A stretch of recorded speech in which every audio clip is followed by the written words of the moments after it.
Oscar Bevis for the Stomping Ground, powered by Wow Hydrate and available on DAZN.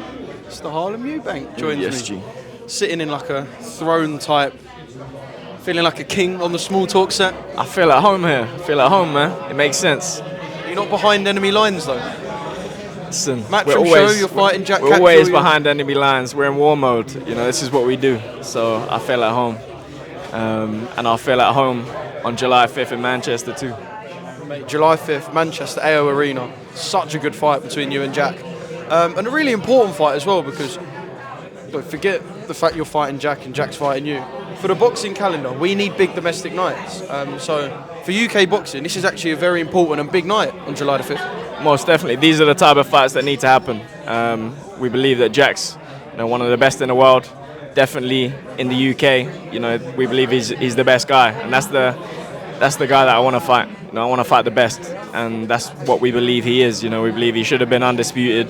And, he's been the one repping the flag for the UK. So I'm ready to come to Manchester and take over. How were negotiations? Pretty easy. I mean, I come to the Wasserman office and I mentioned Jack and you said, yeah, maybe. Saw you in Nottingham and I know things were moving. Was it an easy fight to make? Yeah, from my side, we wanted the fight.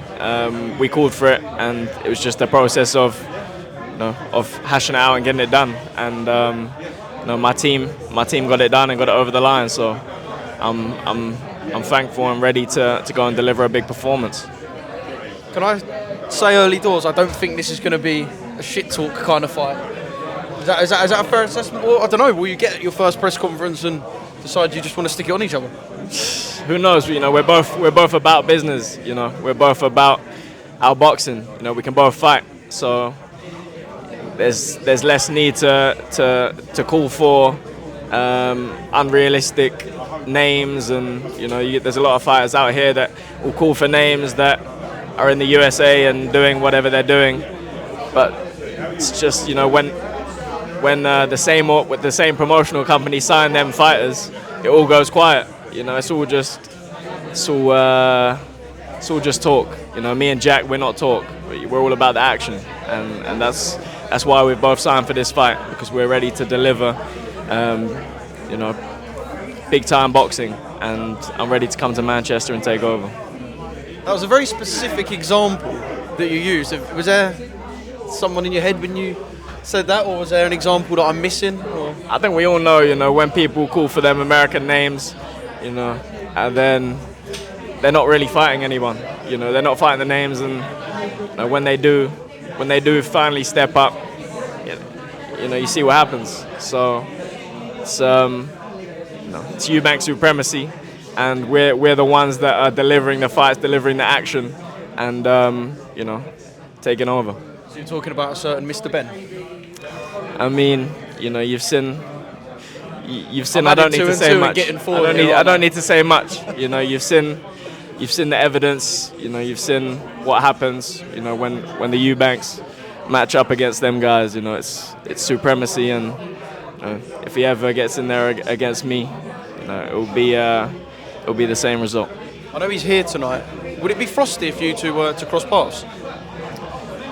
I'm not too sure. We'll see if we'll cross that bridge when we come to it. I've been waiting to see him, so I'm glad that he's here. My camera is not going to leave the pair of you if you get in close proximity. I'll make sure. That's one thing that I do. Anyway, it's not about Conor. It's about you and Jack Catterall. What did you make of his defeat to Arnold Barbosa? That's right. This is about Jack Catterall. This is the best guy on their roster. This is the best guy in the UK, the best guy on the Matchroom boxing roster, we believe. So, that's the challenge that we're coming for. We're coming for the top dog. His defeat to Barbosa, just a flat night at the office. But we've seen, he's beat former world champion after former world champion. We've seen the level that he operates at, and that's the type of fighter I'm coming in there to overcome. I mean, I know you're not going to give anything away kind of to the letter, but are you going to have to bring the fight to Jack? Let's see. Let's see. He might. I've seen a whole manner of different approaches, and what he can do in the fight. He can adapt. So let's see. But there's no doubt that I'm going to be bringing the fight to him. And again, I've got a wide variety of arsenal myself, so I'm looking forward to going in there and dominating. Do you know what else everyone's going to be looking forward to? Senior ringside. Lick him up, lick him up. The general, yeah, he's gonna be ringside and he's gonna be entertained, and I look forward to them clips after the fight. You know, he's a beloved character, but Chris Eubank Jr. versus Conor Benn, the whole furore around it, him turning up and whatnot, the interviews that we've seen, obviously Cool Chris Eubank is brilliant. It's kind of, is it like reignited the love that people have got for Chris Eubank Sr.? He's always been a national treasure, but I feel like he's just had another explosion again. Like, I can't lick him up, Rastafari. I'm not even joking. It's the only thing that people say at the moment. Last night at Misfits, every post-fight interview, lick him up, like. He's someone that sets the culture. You know, he's an icon. Isn't he? He is British boxing royalty. You know, and he's someone that a lot of people look up to, and that is the best entertainer that I've seen. You know, he is finally being appreciated for what he is, and it's great to see. Did you think there was a time where perhaps he wasn't being appreciated for? Many times, you know, but a lot of people have used his blueprint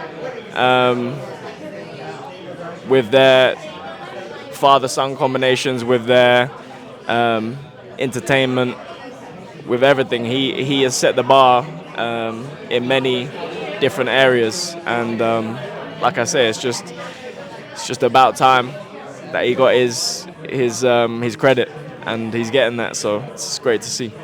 We absolutely love him. You can't not. I do quickly want to brush over a couple of things with Junior. What did you make of his comments that he made on the Diary of a CEO podcast about his relationship with Frank? And I know there's kind of family ties, and it's a small circle boxing, and in Eubank Ben and everything around it, there was a lot of ties. But I just want to know what you made of Junior's comments towards Frank. I don't think Junior holds anything personal for Frank. I think a lot of it is, just entertainment. A lot of things I think have been said that, set a narrative for different things, and I feel like there's not anything personal that he holds for Frank, and I think Frank knows that as well. But what's your relationship like with Frank? Yeah, I've got a good relationship with Frank, but as of now, he's an op for me, so I like Frank, but I'll have to see him after the fight now.